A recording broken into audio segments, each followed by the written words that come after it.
I stopped looking in mirrors 3 months ago. Completely. I brush my teeth staring at the wall. I shave by touch alone. Because every time I catch my reflection, even for a split second, I see them behind me. The watchers. And the worst part? They're not just in my bathroom mirror anymore. They're in every reflective surface in my apartment. Car windows. Phone screens. The back of spoons. All of them gateways. All of them watching. Waiting for 3 a.m. Welcome to the night Siminium. If you love true scary stories that send shivers down your spine, you're in the right place. Tonight, I'm going to tell you about my 3 encounters with what I've come to call the Mirror Keeper. A presence that taught me the terrifying truth about reflections, about what exists in the space behind the glass, and why 3 a.m. is the 1 hour when the barriers between worlds grow dangerously thin. I should warn you now, after hearing this, you might find yourself avoiding mirrors in the dark. You might catch yourself checking the corners of your reflection, looking for shapes that shouldn't be there. And you might start to understand why ancient cultures covered mirrors after death, why some still turn mirrors to the wall during storms. Because mirrors aren't just reflections. They're windows. And something has been looking through them for far longer than any of us realized. Part 1. The New Apartment. My name is David, and 6 months ago, I moved into what I thought was the perfect apartment. 3rd floor of a converted Victorian in downtown Portland, hardwood floors, exposed brick walls, and huge windows that filled the space with natural light. The rent was surprisingly affordable for the location, which should have been my first warning sign. The landlord, Mrs. Chen, was a pleasant woman in her 70s who'd owned the building for decades. During the walkthrough, she mentioned only one unusual feature of the apartment. The bathroom mirror was original to the building, installed in 1924, and several previous tenants had specifically requested that it not be replaced. "It's quite beautiful," she said, leading me into the bathroom. Antique silver backing, hand-beveled edges. They don't make craftsmanship like this anymore. The mirror was indeed stunning, nearly floor to ceiling, framed in dark wood with intricate carved details around the border. The glass had that slightly warped quality of old mirrors, giving reflections a dreamlike, ethereal appearance. Standing in front of it, I looked taller, more refined somehow, as if the mirror was showing an idealized version of myself. Why didn't other tenants want it replaced? I asked, running my fingers along the carved frame. Mrs. Chen hesitated slightly. "Oh, you know how people are about antiques. Some find them unsettling. Too much history, they say. But I think history gives a place character." I signed the lease that afternoon. Moving day was typical chaos. Boxes everywhere, furniture in the wrong rooms, the exhausting process of turning an empty space into a home. By evening, I was too tired to unpack properly, so I set up just the essentials: bed, coffee maker, and basic toiletries in the bathroom. That first night, I discovered what would become a problematic habit. I'm a chronic insomniac, have been since college, and I developed a routine of getting up multiple times during the night, for water, to check my phone, to use the bathroom. In my previous apartment, this hadn't been an issue. But in the new place, these midnight wanderings meant frequent encounters with the antique mirror. The first few nights, I didn't think much of it. I'd stumble into the bathroom, flip on the light, and catch a glimpse of my disheveled reflection in the ornate mirror. But by the 4th night, I started noticing something odd about the way the mirror behaved in low light. When I turned on the bathroom light, there was always a brief delay, maybe half a second, before my reflection appeared.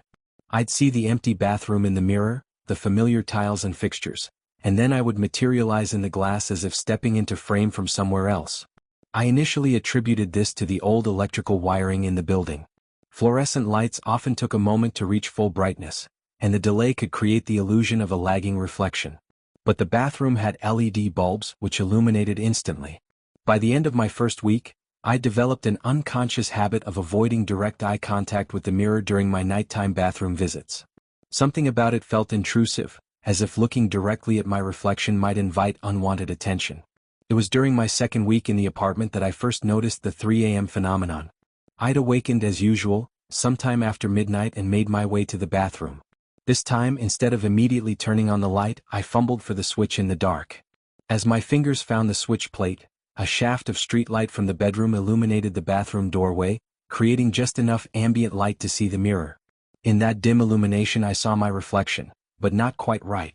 The figure in the mirror was facing the wrong direction, looking toward the corner of the bathroom that corresponded to where I was standing, rather than straight ahead as it should have been. I quickly flipped the light switch, and immediately my reflection snapped to the correct position, facing forward, matching my actual stance perfectly. But for that brief moment in the partial darkness, the reflection had been independent of my movements. I stood there for several minutes, staring at my now normal reflection, trying to convince myself I'd imagined what I'd seen. Fatigue, disorientation from waking up, the confusing interplay of shadows and light, all logical explanations for a momentary visual confusion. But deep down, I knew what I'd witnessed was real. Over the following nights, I began paying closer attention to the mirror during my insomnia-driven bathroom visits. I started noting the time whenever I got up, and I noticed a pattern. The strange behavior was most pronounced between 2:30 and 3:30 a.m., with the peak occurring right around 3 a.m. During this window, my reflection would lag by a second or two when I moved. Sometimes it would tilt its head when I kept mine straight or blink when my eyes were wide open. These discrepancies were subtle. If I hadn't been specifically watching for them, I might have missed them entirely. More disturbing was what happened when I tried to test the phenomenon deliberately. If I waved my hand during the active hours, my reflection would wave back, but not in perfect synchronization. There would be a slight delay, as if the figure in the mirror was copying my movements rather than reflecting them naturally. By my third week in the apartment, I'd become obsessed with documenting these incidents. I started keeping a notebook by my bed, recording the exact times when I noticed anomalous behavior in the mirror. The pattern was consistent. Peak activity occurred at 3:08 a.m., give or take a few minutes. That precision bothered me. Natural phenomena, electromagnetic interference, optical illusions, even hallucinations, didn't typically occur with such clockwork regularity. Whatever was causing the mirror to behave strangely was operating on a schedule. I researched the history of the building, looking for any incidents that might explain what I was experiencing. The Victorian had been built in 1924 as a private residence for a wealthy merchant family. It had been converted to apartments in the 1960s, and according to city records, had been a rental property ever since. There were no reports of unusual deaths, violent crimes, or paranormal activity associated with the building. The merchant family had lived there peacefully for 40 years before selling it to a property development company. The conversion to apartments had been routine, with no significant problems or complaints from tenants over the decades. The mirror itself was harder to research. Mrs. Chun confirmed it was original to the house, installed in what had been the master bathroom. The craftsmanship suggested it was expensive, probably custom-made by a local artisan. But beyond that, there was no paper trail, no manufacturer's mark, no installation records, no mention in the original house plans. 4 weeks into my tenancy, I decided to conduct a more systematic investigation. I set up my phone to record video during my 3 a.m. bathroom visits, hoping to capture evidence of the reflection anomalies. The first few nights yielded nothing useful. The phone's camera didn't seem to register the subtle discrepancies I was seeing with my naked eye. The recorded reflections appeared normal, perfectly synchronized with my movements. But on the 7th night of recording, something different happened. I woke at 2:47 a.m. and made my way to the bathroom as usual, phone recording. I stood in front of the mirror, watching my reflection carefully. At exactly 3:08 a.m., the reflection's behavior became markedly strange. It stopped blinking when I blinked, and its mouth moved slightly as if speaking, though I remained silent. When I reviewed the footage the next morning, I discovered something that made my blood run cold. The recorded reflection showed none of the anomalous behavior I'd witnessed firsthand. But in the audio track, underneath the ambient noise of the building's heating system and distant traffic, there was a faint whisper. At first, I thought it might be interference from another electronic device, or perhaps sound bleeding through from a neighboring apartment. But when I isolated the audio and amplified it, the whisper resolved into words. "He sees us now. The barrier thins. We can begin." The voice wasn't mine.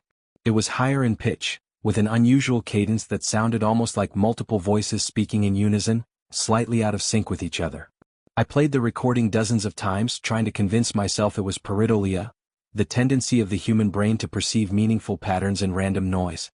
But the words were too clear, too distinct to be coincidental. That night, I made a decision that would prove to be either very brave or very foolish. I would confront whatever was happening in the mirror directly. I waited until 3 a.m., then positioned myself in front of the bathroom mirror with a notepad and pen. Instead of simply observing, I spoke directly to my reflection. "I know you're there," I said quietly. "I can see you moving independently. I've heard your voice. What do you want?" For several seconds nothing happened. Then, slowly, my reflection began to smile, an expression I wasn't making. The smile widened beyond what would be anatomically possible for a human face, stretching from ear to ear in a grotesque rictus. "We want what was promised," my reflection said, its voice emanating not from the mirror but from all around me, as if the bathroom itself was speaking. "The keeper position has been vacant too long. You have been chosen." I stumbled backward, knocking into the bathroom door. Chosen for what? I don't understand. But my reflection had already returned to normal, matching my movements perfectly.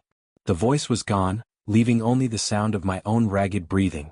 I spent the rest of that night in my living room, avoiding the bathroom entirely. When morning came, I called in sick to work and spent the day researching everything I could find about mirrors, reflections, and paranormal phenomena.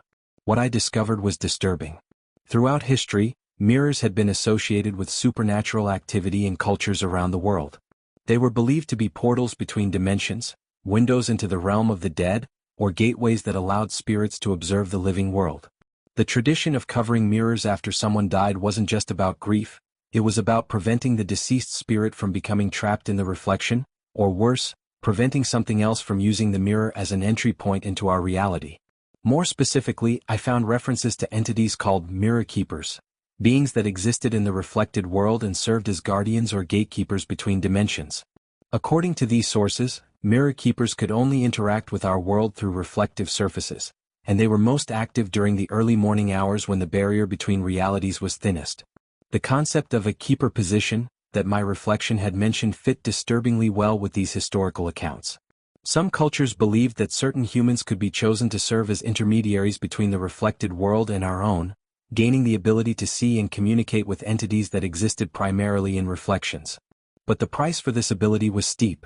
The chosen keeper would gradually lose their connection to the physical world, becoming more and more aligned with the reflected realm until they eventually crossed over entirely, becoming a mirror keeper themselves.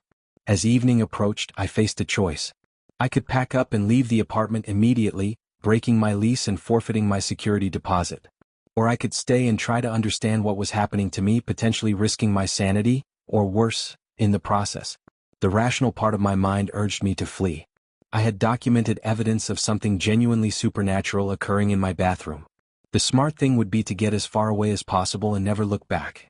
But another part of me, a part that had always been drawn to mysteries and unexplained phenomena, was curious. I had been chosen for something, according to the entity in the mirror. Before I ran away, I wanted to understand what that meant. I decided to stay for one more night. That decision would lead me deeper into a world I never knew existed, where reflections had lives of their own and mirrors served as highways for beings that existed in the spaces between light and shadow. It would also introduce me to the true purpose of the mirror keeper, and the terrible responsibility that came with that role. But first, I had to survive my second direct encounter with whatever lived behind the glass. And this time it wouldn't be content with just talking. Part 2, The Reflected World. That evening, I prepared for what I expected would be my final night in the apartment. I packed a bag with essentials and left it by the front door, ready for a quick escape if things went badly. I also set up multiple recording devices throughout the bathroom, my phone, a digital camera, and a small voice recorder, hoping to capture whatever happened next. At 2:30 a.m., I positioned myself in front of the antique mirror, determined to get answers before I left. The reflection that stared back at me looked tired, stressed, but otherwise normal. For 30 minutes, nothing unusual occurred. Then, at exactly 3 a.m., the temperature in the bathroom dropped noticeably. My breath began to mist, and frost started forming around the edges of the mirror frame. The reflection's behavior began to change, subtle at first, then more dramatically. "You didn't leave," my reflection observed, speaking while I remained silent. The voice came from everywhere and nowhere, filling the small bathroom with an otherworldly resonance. "I want to understand what's happening to me," I said aloud. "What did you mean when you said I was chosen?" My reflection tilted its head in a way I wasn't tilting mine, studying me with an expression of genuine curiosity. "You can see us clearly now. Most humans lose that ability after childhood, but a few retain the sensitivity. Even fewer can communicate across the barrier." "The barrier?" "Between your world and ours. Between the physical and the reflected. Your kind calls them mirrors, but they are so much more than simple glass and silver." My reflection gestured around the bathroom, and I noticed that the mirror version of the room was subtly different. The tiles were arranged in a slightly different pattern, the fixtures were older looking, and there were objects visible in the reflection that didn't exist in the real bathroom. "What are you?" I asked. "We are the reflected," my reflection replied. We exist in the space between light and surface, in the realm that mirrors only partially reveal. For every physical thing in your world, there is a reflected counterpart in ours. Most of these reflections are simply echoes, shadows of what exists in physical reality. But some of us have developed independence, consciousness, purpose.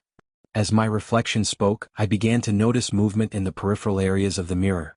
Other figures were gathering behind my reflected self, dozens of them, all watching our conversation with intense interest. They looked human but wrong somehow, their proportions slightly off, their movements too fluid. And mirror keepers? I pressed, fighting the urge to flee as more reflected beings crowded into view. Intermediaries. Humans who have been chosen to serve as bridges between the worlds. They help maintain the balance, ensuring that neither realm encroaches too far upon the other. My reflection's expression grew more serious. The previous keeper for this location departed 3 months ago, when the last tenant moved out. Since then, the barrier has been weakening. I thought about Mrs. Chen's comment that several previous tenants had specifically requested the mirror not be replaced. How many keepers have there been? Every tenant in this apartment for the past 60 years has served as keeper, whether they understood their role or not. Most never achieved full awareness, but they provided the basic maintenance required to keep the barrier stable. You're different. You have the potential for true partnership. The temperature continued to drop, and I noticed that my breath was now visible not just in the physical bathroom, but in the reflection as well, creating 2 clouds of vapor that moved independently of each other. What does being a keeper involve? I asked, though I suspected I wouldn't like the answer. Daily communion during the active hours. Monitoring the barriers for breaches or distortions. Occasionally, managing situations where residents of the reflected world attempt unauthorized crossings into physical reality. And if I refuse? My reflection was quiet for a long moment, and the gathered figures behind it began to murmur among themselves in voices too low to understand. The barrier will continue to weaken. Eventually it will fail entirely. When that happens, the reflected residents will begin manifesting in your world, not as temporary visitors, but as permanent refugees seeking new homes in human bodies. A chill ran through me that had nothing to do with the temperature. Possession. Displacement, my reflection corrected. The human consciousness would be pushed into the reflected world while the reflected being takes over the physical form. Not death exactly, but not life as you understand it either.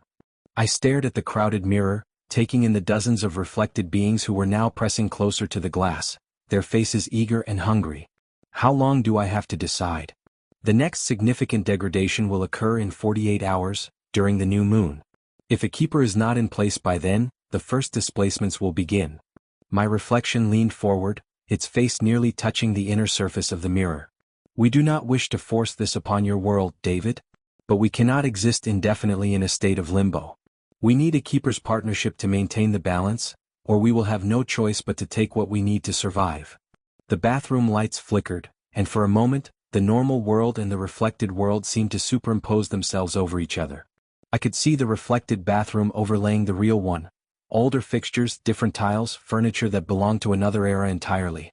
Show me, I said impulsively. Show me what the reflected world actually looks like. My reflection smiled, the first genuinely pleased expression I'd seen from it. Very well. But understand, once you see our realm fully, you cannot unsee it. Your perception will be permanently altered. I understand. My reflection reached up and pressed its palm against the inner surface of the mirror. Place your hand against mine. I hesitated for a moment, then pressed my palm against the glass where my reflection's hand waited. The mirror felt ice cold, almost burning against my skin. Then, suddenly, the sensation changed. The glass seemed to dissolve under my touch and my hand passed through into the reflected space. The effect was immediate and disorienting. Instead of seeing just my bathroom in the mirror, I could now perceive the entire reflected world, a vast realm that existed parallel to our own, but with its own geography, its own structures, its own inhabitants. The reflected apartment building extended far beyond the dimensions of the physical structure, its hallways stretching into impossible distances, its rooms containing furniture and objects from every era the building had existed. And everywhere, reflected beings moved about their daily existence, some resembling humans, others taking forms that had no counterpart in the physical world. This is what you would help us maintain, my reflection explained, its voice now coming from both sides of the mirror simultaneously. The reflected world is not simply a copy of yours, it is a complete reality with its own history, its own purpose. We are not parasites or invaders. We are neighbors who share the same space from different angles. I watched, fascinated, as reflected beings went about what appeared to be normal activities: cooking, reading, conversing with each other. But there were also areas of the reflected world that seemed chaotic, unstable, where the images flickered and distorted as if the very fabric of that reality was becoming unreliable. "Those unstable areas," I said, pointing to the distortions. "That's what happens when there's no keeper?" "Exactly. Without a human anchor in the physical world, our realm loses coherence. The beings in those areas are the ones most at risk of being forced into unauthorized crossings." As if to demonstrate the point, one of the figures in a distorted area suddenly pressed against the mirror from the inside, its face desperate and pleading. I could see its mouth moving, but no sound came through. After a few seconds, it was pulled back into the chaotic swirl of the unstable zone. "That was Marcus," my reflection said sadly. "He was the reflected counterpart of a tenant who lived here in the 1980s. When his anchor died without a replacement being chosen, Marcus began to lose cohesion. He's been trapped in that transitional state for decades. The plight of the trapped being affected me more than I expected. Can he be helped? If a keeper were in place, yes. The stable zones could be expanded, allowing beings like Marcus to regain their coherence." My reflection looked at me hopefully. "This is why we need your partnership, David. Not for conquest or invasion, but for mutual survival." I pulled my hand back from the mirror, the connection to the reflected world immediately severing. The bathroom returned to its normal appearance, though I could still sense the parallel realm existing just beyond the glass. "I need time to think about this," I said. "Time is something we have little of," my reflection replied. "But we understand the magnitude of what we're asking. We will wait until tomorrow night for your decision. If you choose to accept the role of keeper, return here at 3 a.m. If not..." It gestured to the still visible crowd of reflected beings behind it. "We will do what we must to survive." The reflected figures began to disperse, fading back into the depths of the mirror world. My reflection returned to normal behavior, matching my movements exactly. The temperature gradually returned to normal, and the frost around the mirror frame melted away. I spent the rest of the night in my living room, reviewing the recordings I'd made. Once again, the cameras and voice recorder had captured nothing unusual: no temperature drop, no voices, no evidence of the extraordinary conversation I'd just had. But this time, I wasn't surprised by the lack of electronic evidence. The phenomenon I was experiencing existed in a realm that normal technology couldn't access. The cameras showed only what existed in the physical world. They couldn't perceive the reflected reality that paralleled our own. The next day, I called in sick to work again and spent hours researching historical accounts of mirror-related phenomena. I found dozens of stories that aligned with what I'd experienced.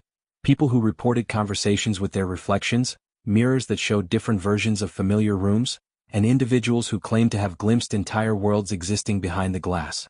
Most of these accounts were dismissed as hallucinations, optical illusions, or mental illness. But now, having experienced the reflected world firsthand, I recognized the truth in many of these delusions. I also found historical references to people who had served as intermediaries between the worlds, usually described as mystics, seers, or individuals who had simply vanished without explanation. Some cultures had formalized the role, designating specific people as mirror guardians or reflection walkers. The consistency of these accounts across different cultures and time periods suggested that the reflected world and its need for human keepers was a genuine phenomenon, not a modern psychological anomaly. By evening, I had made my decision. I wanted to help the reflected beings, particularly Marcus and others trapped in the unstable zones. But more than that, I was curious about the reflected world and my potential role in maintaining the balance between realities. This was an opportunity to be part of something extraordinary, something that existed beyond the mundane concerns of my ordinary life. At 3 a.m. exactly, I stood before the antique mirror and spoke to my reflection. "I accept," I said simply. My reflection smiled with obvious relief. "The bonding ritual must be completed before dawn. Are you prepared? What does it involve?" "You will need to partially enter the reflected world while maintaining your anchor in the physical realm. This will create a permanent bridge between the two realities, allowing you to perceive and interact with both simultaneously." My reflection pressed both palms against the inner surface of the mirror. "Place your hands against mine and step forward." I pressed my hands against the cold glass and took a step toward the mirror. Instead of colliding with the surface, I felt myself passing through, Not completely, but enough that I was standing halfway between the physical bathroom and the reflected one. The sensation was indescribable. I could see both worlds overlapping, could perceive the normal bathroom and its reflected counterpart existing in the same space but in different dimensions. The reflected beings gathered around me, welcoming me to their realm while I remained partially anchored in my own. The bond is formed, my reflection announced, and I realized it was no longer just my reflection, it was a separate being that happened to share my appearance. You are now the keeper of this threshold. Welcome to the balance between worlds. When I stepped back into the physical realm, everything had changed. I could still see the reflected world superimposed over the normal one, could perceive the constant activity of the beings who lived parallel to our reality. The bathroom mirror was no longer just a mirror, it was a window, a doorway, and a responsibility. That was 3 weeks ago. Since then, I've learned to navigate my dual role as a human living in the physical world and a keeper maintaining the balance between realities. The job is more complex than I initially understood, involving not just daily communion with the reflected beings, but active intervention when problems arise. Sometimes reflected beings attempt unauthorized crossings, driven by curiosity or desperation. Part of my role is to counsel them, to help them understand why the boundaries exist and must be maintained. Other times, I've had to prevent humans from accidentally crossing into the reflected world. Sleepwalkers drawn to mirrors, children who haven't yet learned that reflections aren't supposed to move independently. The hardest part has been maintaining my ordinary life while carrying the knowledge of what exists in the spaces between light and surface. I've learned to function on very little sleep, as my keeper duties are most active during the pre-dawn hours. I've also had to become comfortable with the fact that every reflective surface now shows me both worlds simultaneously. But there have been rewards as well. I've helped Marcus and several other trapped beings regain their coherence, expanding the stable zones of the reflected world. I've learned about the history of both realms, discovered that the relationship between physical and reflected reality is far more complex and ancient than I ever imagined. And I've gained a new perspective on the nature of reality itself. The understanding that what we perceive as solid and fixed is actually just one layer of a much more intricate, multidimensional existence. The mirror keeper role isn't for everyone. It requires a willingness to accept responsibility for things beyond normal human understanding, and the ability to maintain sanity while living partially in two different worlds. But for those who are chosen and who choose to accept, it offers a glimpse into the deeper structure of existence, and the chance to help maintain the delicate balance that keeps all realities stable. That brings me to my third and most recent encounter with the reflected world, one that taught me there are even deeper mysteries hidden within the layers of reality, and that my role as keeper was just the beginning of a much larger and more dangerous responsibility. Part 3, The Deepening. 3 weeks into my tenure as a mirror keeper, I thought I understood the extent of my responsibilities. I had established a routine of pre-dawn communion with the reflected beings, learned to perceive both worlds simultaneously, and successfully mediated several minor incidents involving unauthorized crossings. The reflected world had stabilized considerably under my stewardship. The chaotic zones had shrunk, trapped beings like Marcus had regained their coherence, and the overall barrier between realities had strengthened. I was proud of the progress we'd made and confident in my growing abilities as a keeper. That confidence was shattered when I encountered something that existed beyond even the reflected world, something that treated both realities as merely the surface layer of a much deeper and more complex structure. It began on a Tuesday night, during what should have been a routine communion session. I stood before the bathroom mirror at 3 a.m., checking in with my reflection, who I'd learned was named David R., the reflected counterpart of myself, and monitoring the status of various zones within the reflected realm. The western sectors are fully stable now, David R. reported, his image clear and strong in the antique mirror. Marcus and the others have successfully integrated into the main community. The energy flows are balanced, and there haven't been any unauthorized crossing attempts in 72 hours. I nodded, pleased with the report. What about the deep zones? Any anomalous activity? David R. hesitated, which was unusual. Since becoming keeper, our communications had been direct and efficient. Hesitation suggested uncertainty, and uncertainty in the reflected world could indicate a problem I needed to address. There have been fluctuations, he admitted. Not in our realm but in the substrates beneath it. The architects are concerned. This was the first time David R. had mentioned architects, or substrates. I'd assumed the reflected world was the deepest layer of reality accessible through mirrors, but apparently, there were structures even further down. Tell me about the architects, I said. They are the builders of the framework that supports both our worlds, David R. explained. They exist several layers deeper than the reflected realm, in the foundational structures of reality itself. Normally, they have no need to communicate with surface dwellers like us, but recently they've been sending inquiries. What kind of inquiries? Before David R. could answer, the mirror began to change. The silver backing seemed to dissolve, revealing depths that extended far beyond what should have been physically possible. The reflected bathroom receded, becoming a small viewing window suspended in a vast space filled with geometric structures that defied normal perception. David, a voice spoke, not from the mirror but from inside my head, bypassing my ears entirely. We need to speak with you. The structures in the mirror shifted, rearranging themselves into a configuration that somehow conveyed intelligence and purpose. I realized I was looking at one of the architects, a being composed entirely of geometric forms that existed in mathematical dimensions rather than physical space. You have been maintaining the surface barriers effectively, the architect continued, its thoughts flowing directly into my consciousness. But there is a deeper disturbance that requires your attention. Something is attempting to break through from the void layers. I tried to process what I was hearing. Void layers? The architect's geometric form pulsed with what I interpreted as urgency.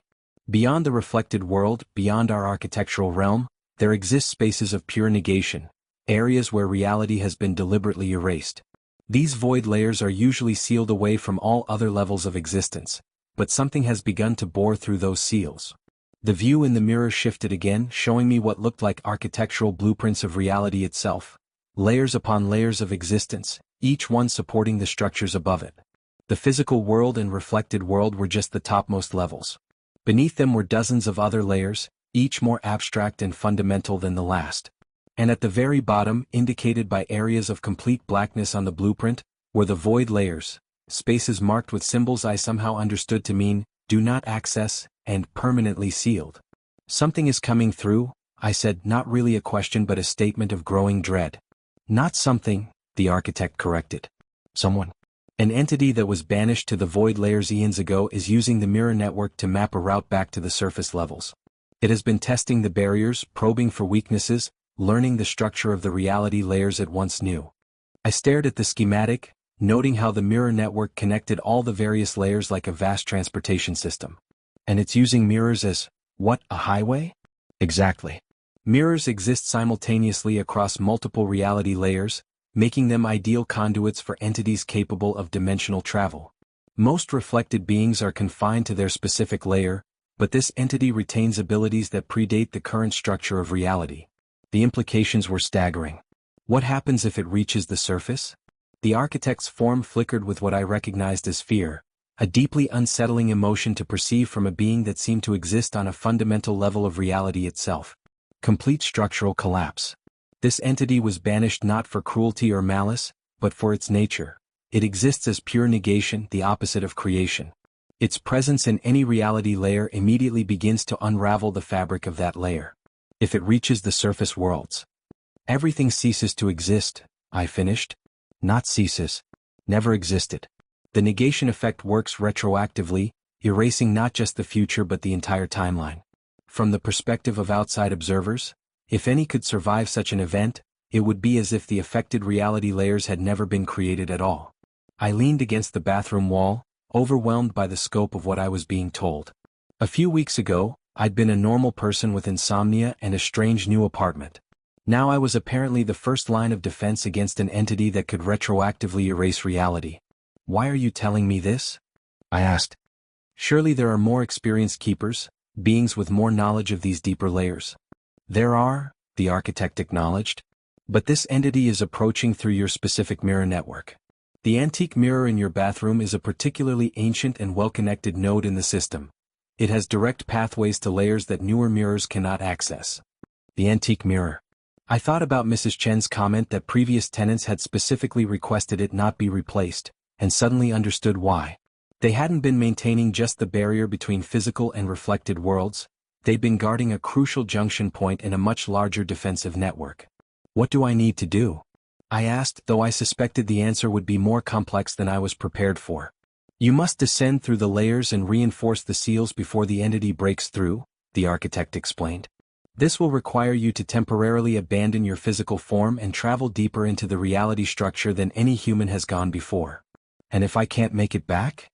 The geometric form that was the architect shifted into what I somehow recognized as a gesture of sympathy. Then you will have saved countless worlds from retroactive non-existence, but at the cost of your own continued participation in any of them. I closed my eyes, trying to process the enormity of what was being asked of me. When I'd agreed to become a mirror keeper, I thought I was signing up to help maintain balance between two parallel worlds. I hadn't expected to become responsible for the fundamental structure of reality itself. How long do I have to decide?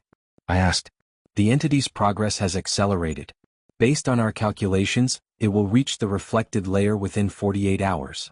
Once it contaminates that level, it will be able to access the physical world within hours. 2 days to save everything that had ever existed or ever would exist. No pressure at all. I need to understand more about what I'm facing, I said. Can you show me this entity? Help me understand what I'm dealing with? The architect's form pulsed with warning colors. Direct observation of the entity is dangerous even from this distance. But we can show you its effects, the path of destruction it has carved through the lower layers. The view in the mirror changed again, displaying what looked like a cosmic diagram. Multiple layers of reality were shown in cross-section, each one vibrant and complex, except for a growing void that cut through several of the deepest layers like a wound in the fabric of existence. It calls itself the Unmaker, the architect explained. It was once a creator entity responsible for building some of the foundational structures of reality. But something corrupted its essential nature, turning it from a force of creation into one of pure negation. I watched in horror as the void expanded in real time, consuming layer after layer of the reality structure. The destruction wasn't violent or chaotic, it was simply an absence, areas where existence gave way to a nothingness so complete that it hurt to look at directly. The corruption happened eons ago, during the early formation of the current reality matrix, the architect continued. The Unmaker began negating its own creations, then the creations of others, then entire layers of existence. It took the combined effort of all remaining creator entities to banish it to the void layers, sealing it away from the rest of the reality structure. But the seals are failing? Not failing, being systematically dismantled. The Unmaker has had eons to study the prison we created for it. It has learned to work within the constraints of the void layers, using the mathematical principles of negation to slowly erode the barriers that contain it. I studied the diagram more closely, noting how the expanding void seemed to follow specific pathways through the reality layers. It's following the mirror network, isn't it? Using the reflection paths as a guide back to the surface. Precisely. Mirrors exist across all layers simultaneously, making them perfect navigation aids for an entity trying to map its way back to layers it once knew. Your mirror, in particular, is connected to some of the oldest pathways in the network. A terrible thought occurred to me. How many other mirror keepers are there? How many other entry points exist? Fewer than you might hope, the architect admitted. Most mirror networks are younger and less connected to the deep layers. Only a handful of mirrors have the necessary age and complexity to serve as potential breakthrough points. Yours is the most vulnerable, but if the Unmaker fails to break through here, it will attempt other routes. So I'm not the only one dealing with this? You are the first but not the only. If you fail, the responsibility will fall to keepers in Prague, then Tokyo, then 3 other locations we cannot identify from this depth. Each subsequent attempt will be easier for the Unmaker, as it learns more about the current structure of the reality layers. The weight of responsibility was crushing. Not only was I potentially the last hope for all existence, but failure would make the situation worse for whoever came after me. Tell me about the descent, I said, accepting that I had no real choice in the matter. What exactly would I need to do? The architect's form reconfigured into what I interpreted as an instructional diagram. You would need to abandon your physical form temporarily, allowing your consciousness to travel down through the reality layers. Each layer requires different navigation techniques and carries different risks. What kind of risks? Layer by layer. In the reflected world, the main danger is losing your sense of which reality is primary, becoming trapped as a reflection yourself. In the architectural layers, you risk having your consciousness scattered across multiple geometric dimensions. In the mathematical substrates, you could be reduced to pure equation, losing all human characteristics. And in the void layers? In the void layers, you risk being negated entirely, not just killed but retroactively erased from all timelines. However, that is also where you would need to go to repair the damaged seals. I walked away from the mirror, pacing the small bathroom as I tried to process everything I'd learned. When I turned back, the architect was still waiting patiently, its geometric form shifting slowly through configurations that somehow conveyed both urgency and compassion. "If I do this," I said finally, "if I attempt the descent, what are my chances of success?" Unknown. No human consciousness has ever traveled this deep into the reality structure. We can provide guidance and support for the upper layers, but once you reach the mathematical substrates, you will be beyond our ability to assist. And my chances of returning? Also unknown. The deeper you go, the more difficult it becomes to maintain coherence of identity. Many entities who attempt such journeys become fundamentally changed by the experience, if they return at all. I thought about my ordinary life, my job, my friends, my completely normal concerns from just a month ago. All of it seemed impossibly distant now, as if it belonged to someone else entirely. "I need tonight to prepare," I said. "If I'm going to do this, I want to leave things in order here in case I don't make it back." "Understood. The descent can begin tomorrow at 3 a.m., during the period when the barriers are naturally thinnest." The view in the mirror shifted back to the familiar reflected bathroom, the architect's presence withdrawing to whatever deep layer it normally inhabited. David reappeared in the glass, his expression grave. "You heard all of that?" I asked. "Yes. And I want you to know, if you don't return, I'll do everything possible to maintain the barrier from this side. You won't be forgotten." I spent the rest of that night writing letters to my family and friends, explaining as much as I could without sounding completely insane. I arranged for my bills to be paid automatically, put a hold on my mail, and called in sick to work for the rest of the week, knowing I might never return to any of these ordinary concerns. As dawn approached, I found myself looking at my reflection in the bathroom mirror with new eyes. The figure that looked back at me would soon embark on a journey no human had ever attempted, traveling through layers of reality that existed beyond normal perception. "Are you ready?" David asked as 3 a.m. approached the following night. I wasn't, of course. How could anyone be ready for something like this? But ready or not, the Unmaker was continuing its advance toward the surface layers, and I was apparently the only thing standing between it and the retroactive annihilation of everything that had ever existed. "As ready as I'll ever be," I replied, placing my palms against the cool surface of the mirror. "Remember," David said, "your anchor to this layer is your human identity. No matter how deep you go, no matter what you encounter, hold on to who you are. That connection is what will allow you to return." I nodded, took a deep breath, and stepped forward into the mirror. The journey through the reflected world was familiar territory now, but this time I didn't stop there. Following the architect's instructions, I found the deeper pathways that led down into the architectural layers. The transition was disorienting. My consciousness seemed to stretch and fold as I adapted to spaces with more than 3 dimensions. The architectural layers were beautiful in an alien way, filled with structures that existed in mathematical relationships rather than physical space. I could see the architects moving among their geometric constructions, maintaining the fundamental frameworks that supported all higher reality layers. One of them approached me, not the same one I'd spoken with before, but similar in its essential nature. "David Human," it communicated directly into my thoughts. "You proceed well. The next transition will be more difficult. In the mathematical substrates, you must maintain your identity as pure information rather than physical or geometric form." The transition was indeed more difficult. As I descended into the mathematical layers, I felt my sense of self dissolving into equations and relationships. For a terrifying moment, I nearly lost all human characteristics, becoming nothing more than a set of variables in cosmic calculation. But I focused on David's advice, holding on to my core identity as David, the insomniac who lived in apartment 3B and had accidentally become responsible for saving reality. That simple sense of self served as an anchor, preventing me from being completely absorbed into the mathematical structures around me. The deepest layers I could perceive were the foundational substrates, the basic code that everything else was built upon. Here, reality existed as pure information, patterns of meaning that gave structure to all the layers above. And here I could finally see the damage the Unmaker had caused. The foundational code was corrupted in several areas, infected with a virus-like negation that was systematically erasing core functions. The corruption spread along the pathways that connected different reality layers, following the same routes that mirrors used to link reflected and physical space. I could also sense the Unmaker itself, still layers deeper in the void zones, but working steadily to expand the corruption upward.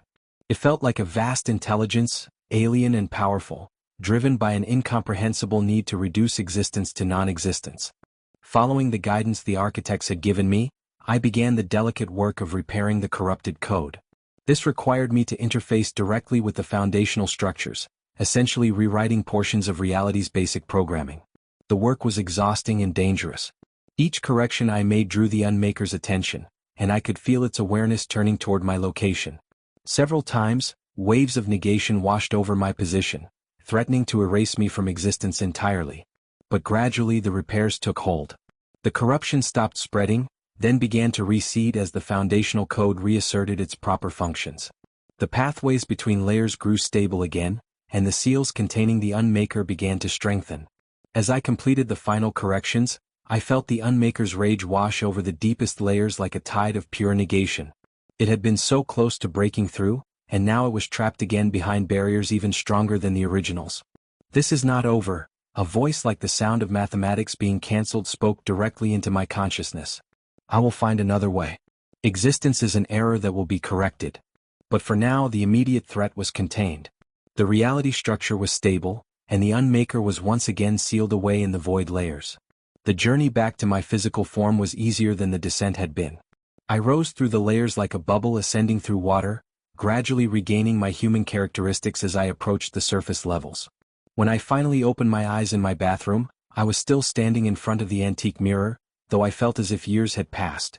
According to my phone, only 3 hours had elapsed, but I knew I had aged in ways that couldn't be measured by ordinary time. "You succeeded," David R. said, his reflection showing obvious relief. "The deep structures are stable again. The Unmaker has been contained."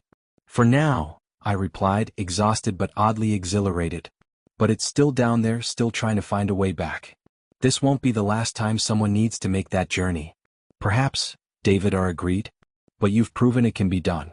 And you've learned navigation techniques that can be passed on to other keepers." Over the following weeks, I documented everything I'd experienced during the descent, creating detailed guides for traveling through the reality layers and repairing foundational damage. The architects incorporated my observations into their own records, building a new protocol for responding to deep layer threats. I also discovered that the experience had permanently changed my perception. I could now see several layers of reality simultaneously, not just the physical and reflected worlds but glimpses of the architectural and mathematical layers as well. It was overwhelming at first, but gradually I learned to manage the expanded awareness. Other mirror keepers began seeking me out, wanting to learn from my experience. It turned out there was an entire community of people serving similar roles around the world, most of them unaware of the others. My successful journey to the deep layers had created ripples through the entire network, alerting everyone to both the threat the Unmaker represented and the fact that such threats could be addressed. I remained in my apartment, continuing to serve as keeper for the ancient mirror while also taking on a larger role as a consultant for deep layer security issues. The work was rewarding, but it came with the constant knowledge of how fragile the structure of reality actually was, and how many threats existed in the spaces between existence and non-existence. The hardest part was maintaining my connection to ordinary human life. Friends and family noticed changes in me. I was more distant, more distracted, often staying awake at strange hours. I told them I'd developed a new interest in theoretical physics and philosophy, which was true enough, though it barely scratched the surface of what I'd learned. But I also found a new sense of purpose. I was part of something larger than myself, helping to maintain the fundamental structures that allowed everything to exist. It was a responsibility that few could understand, but for those of us who had seen the deeper layers of reality, it was impossible to ignore. That was 2 months ago. Since then, I've made 3 more descents to address various threats to the reality structure. None as serious as the Unmaker, but all requiring careful attention. Each journey has taught me more about the hidden architecture of existence and my role in protecting it.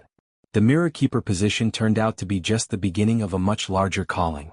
I'm now what the architects call a reality maintenance specialist, someone who can travel between layers to address structural problems that threaten the stability of existence itself.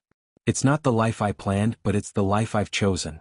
And every night, when I look into the antique mirror in my bathroom, I see not just my reflection but the vast network of realities that stretch infinitely in all directions, maintained by people like me who have accepted the responsibility of keeping everything in existence.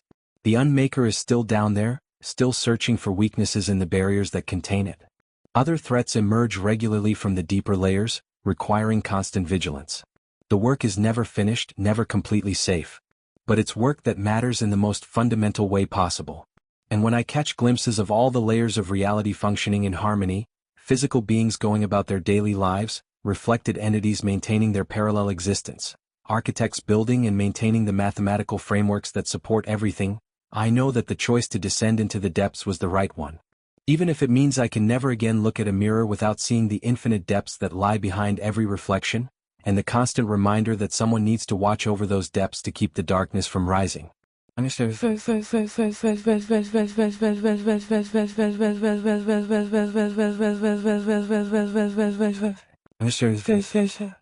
The mirror still watches me as I watch it.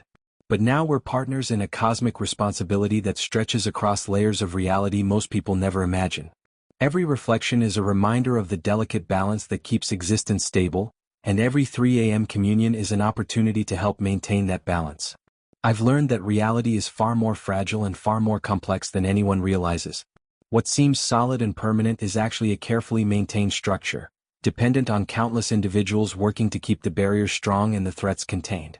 If you've ever noticed something strange about your reflection, a delay in movement, an expression that doesn't match your own, a sense that something is watching you from behind the glass, pay attention. You might be experiencing the first signs of connection to the deeper layers of reality. Not everyone who notices these phenomena is called to become a keeper, but awareness is the first step. The mirror network spans the entire world, connecting every reflective surface to the vast architecture that supports existence. And that network needs people who understand its importance, who are willing to help maintain the boundaries between layers of reality. The choice isn't easy.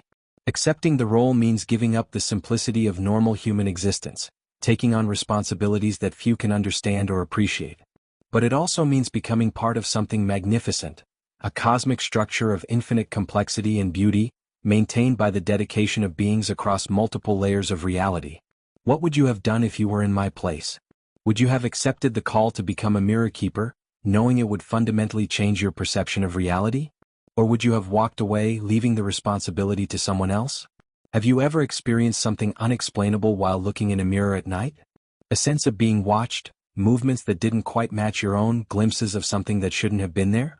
If you enjoyed this true mirror horror story, please subscribe to the Night Seminium for more glimpses into the hidden layers of reality. Like this video if you want to hear more about the secret world that exists behind every reflection. Share it with anyone who has ever felt that mirrors might be more than simple glass and silver. And leave a comment sharing your own unexplainable encounters with reflections. Because sometimes, acknowledging the strangeness is the first step toward understanding the deeper truth about the structure of existence itself. Until next time, remember, every mirror is a window into infinity. And infinity is always watching back.